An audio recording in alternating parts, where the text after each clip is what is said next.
What is too expensive but shouldn't be? Bras who got away with making them so expensive. Really? My husband caught me mending some of my older ones, and his head exploded when I pulled up a local department store's website and showed him the non-sale price of a decent quality bra. And this is why I would drive 2 hours twice a year to the outlet where, if I was lucky and willing to do the work of hunting long enough, I could get them for $15, not $45.50.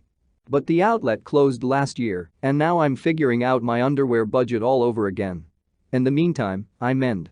Oh, and department stores?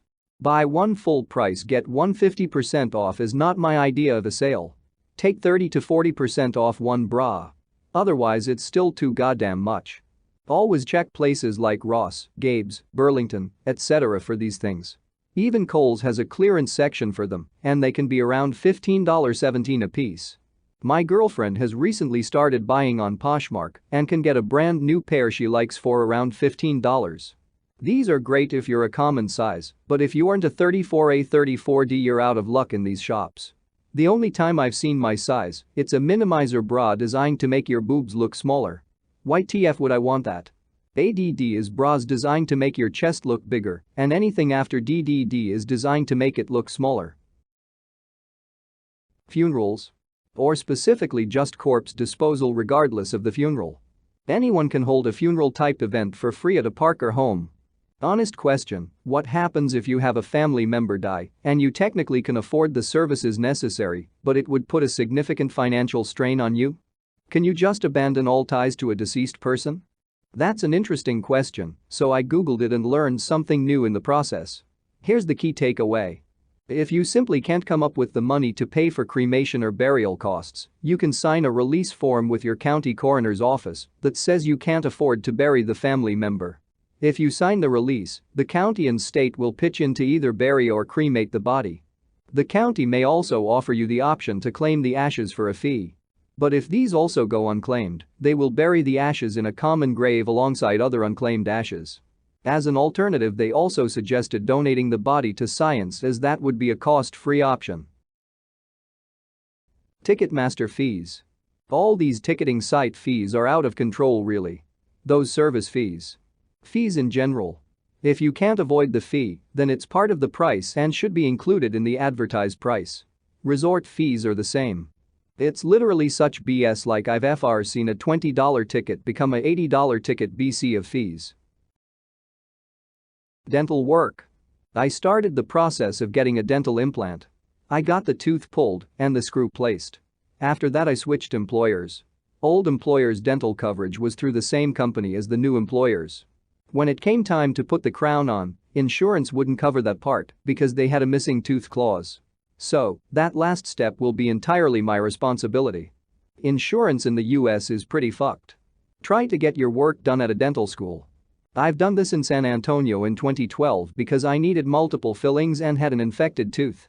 Be careful with the experience of the student. Ask lots of questions to make sure you're not getting an inexperienced student without teacher supervision.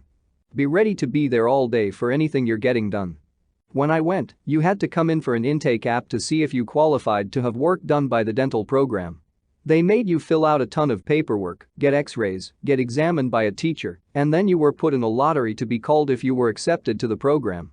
It took 4 hours for 2 students to take my x-rays. They kept messing up, and no one was there to help them correct their mistakes. I paid a little over $400 instead of $800 for a root canal and a temporary crown. It took the student 9 hours. I was told it would take 3 to 4 hours. I had to call my job from their office phone mid-procedure because I was so poor I couldn't afford a cell phone. My boss didn't believe me until I had the receptionist confirm what was going on. I almost lost my job and was in tears. Also, the dental student didn't do the work correctly, so their teacher had to come fix it. I got a free filling that took 8 hours for a dental student's final. That filling is still holding up in 2023. Printer ink. Stop buying inkjet printers. There's a reason you never see an inkjet printer in a business. They aren't printers, they're ink vending machines. The business model behind them is to sell them at a loss to get you to buy the ink. Buy a LaserJet instead and you won't have that problem.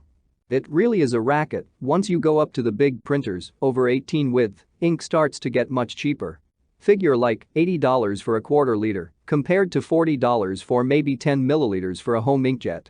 Of course the printer actually costs real money, but the quality of the machine and ink are a league beyond home printing, but home inkjet could absolutely be done at a profit without being so insanely marked up.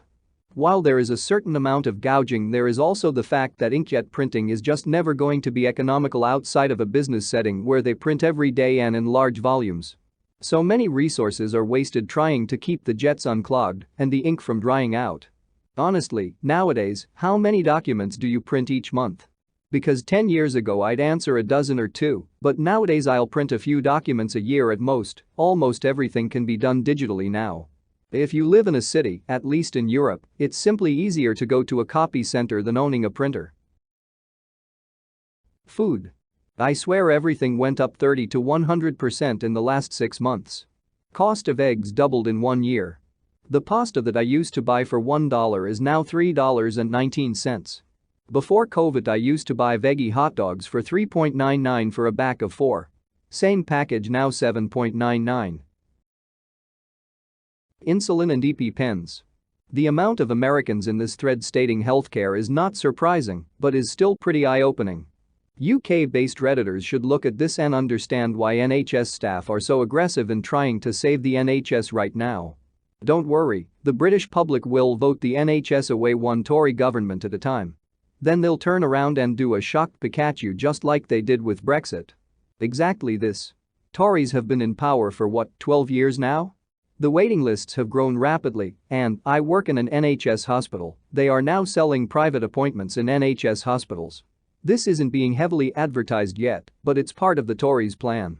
Artificially increase backlogs and waiting lists, cutting doctors' overtime pay, cutting the number of patients seen per list by making doctors do the admin work, and then sell earlier appointments for a price with the same doctor that works for the hospital, but taking them away from NHS work.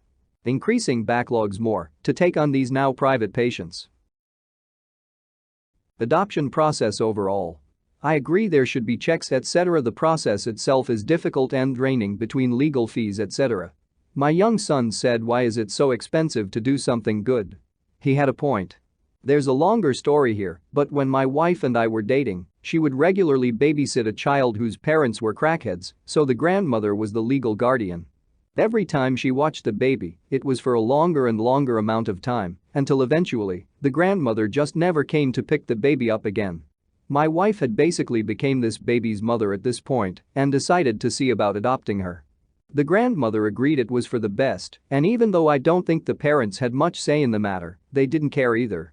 You'd think it would be a somewhat simple process of background checks and some legal work with everyone's consent and full cooperation, but it legally had to be done through an adoption agency, which charged tens of thousands of dollars for the process. It was ridiculous. Between that and a medical procedure the baby needed, but insurance didn't cover much of because it was a preventative thing, she spent nearly all her savings on her.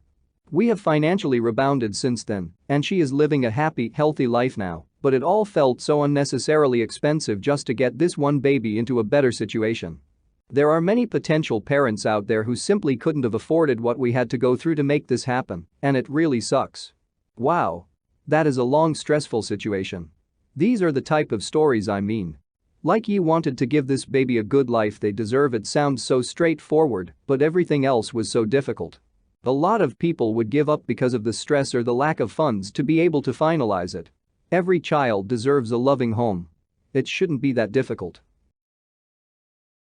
A lot of medications. There's this one company that's trying to remedy this by selling every med with only a 15% markup. I haven't tried it myself, but it may be worth checking out at least. Most diabetes stuff on there costs $5.15. Remember when that life-saving HIV meds were sold at over $1K? It's about $15.45 or. Maybe I'm being too optimistic, but it might help some people. The Mark Cuban thing. I'll tell you, if I was rich I would start a non-profit hospital system. I wish I was rich. Housing. There is absolutely no reason that the townhouse I bought 11 years ago should be valued at $260,000 more than I paid for it. Auckland, New Zealand. I have a friend who bought in an average area 12 years ago for $450K and sold it last year for $1.8 million. Australia, I have seen a house that was bought in the late '80s for $17,000 being sold at around $1 million. Nothing major has been done to this property to up its value. My parents paid $30,000 for the land and $40,000 for their house in the '80s. They are selling it and it's going for $1.2 million, and the buyers have said they want to knock down the house and start again.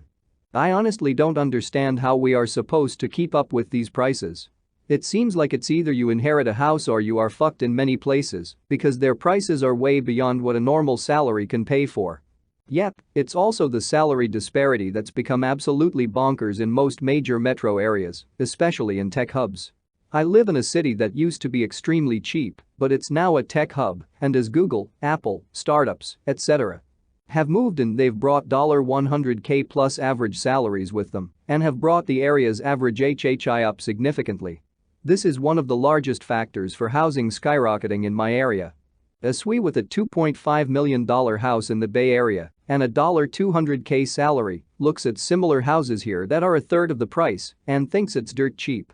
Meanwhile, that $1 million house was maybe $150,000 15 years ago.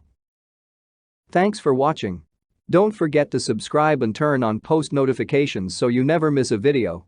And be sure to check out our other videos for more content like this. See you next time.